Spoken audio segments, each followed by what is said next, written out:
A massive winter storm is set to spread snow and ice and affect some 24 states across the nation. This will disrupt travel and create some very cold and potentially dangerous conditions in the south all the way up to the northeast.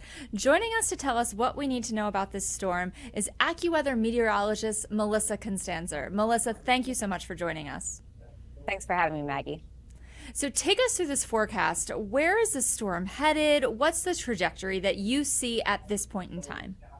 Well, let's start with what we know right now, Maggie, which is the ingredients of this storm. So we have, of course, as always, warm air in the Gulf that's at least mild compared to the rest of the nation where we've had this Arctic intrusion come in. If you've been in the upper Midwest or the Great Lakes, even parts of the Northeast, you know how bitter cold this air mass has been as it continues to kind of drift its way, pockets of it working its way into the northern tier of the nation. So when you get this battleground between that warm, moist air and the cold air, it spells out problems. Now put in a little bit of energy from the Pacific, and this is where we get this massive storm that will bring snow and ice to millions of people, unfortunately.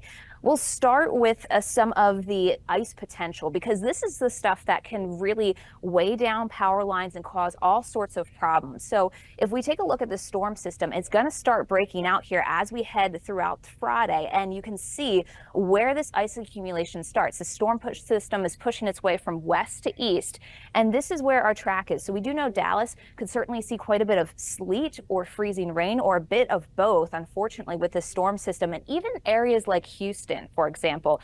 The city will probably get some sort of mixing, and the farther north you go into some of those northern suburbs of Houston, the worse it's going to be with that chance for glazed ice. Remember, across parts of Texas into states like Louisiana, they don't have the road crews to take care of this ice potential.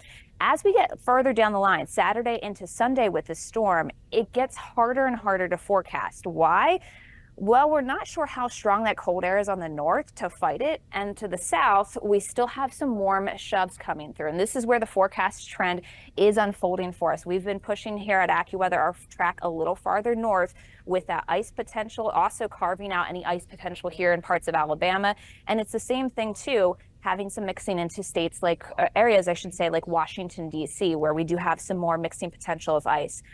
We start with the ice because it is so impactful, and let's just talk about what this can do. Not only will it disrupt travel, but it'll also mean that there could be the risk for power outages. So where we think those power outages will be greatest, parts of Arkansas where we are expecting some significant ice to accumulate. That could be in the form of, again, freezing rain or sleet. Sleet are those little ice balls that you can kind of shovel. But freezing rain is that glaze of ice, like a glazed donut that builds. And so that's where it weighs down power lines and creates the power disruptions.